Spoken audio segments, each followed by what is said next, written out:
Play your favorite gaming machine for your chance to win up to $1,000 in cash.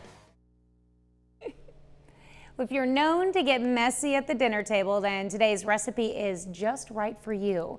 Howard shows us how to make Sloppy Joe meatball sandwiches in the Mr. Food Test Kitchen.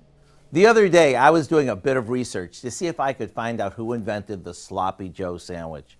I was wondering, was there really a guy named Joe who was so sloppy they named the sandwich after him? The more I looked, the more confused I got. The only thing that was consistent is it's a sandwich made with ground beef mixed with tomato sauce and served on a hamburger bun. So to take this all-time classic to new heights, watch what we do. We start by sauteing some onions and peppers in a bit of vegetable oil until tender. To that, we add a can of Sloppy Joe sauce, some water, and brown sugar. After it's mixed, it's time to beef it up. Rather than adding traditional ground beef, we'll add frozen meatballs that we cut in half.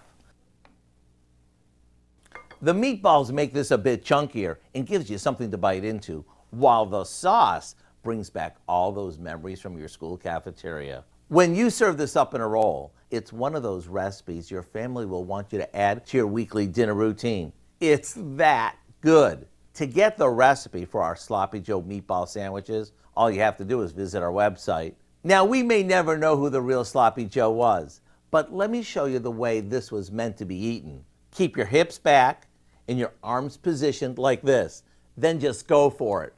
I'm Sloppy Howard in the Mr. Food Test Kitchen, where today we found a sloppy but tasty way for you to say, ooh, it's so good.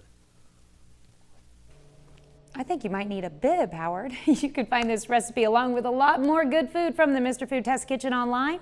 Just go to our website at KOAMnewsnow.com.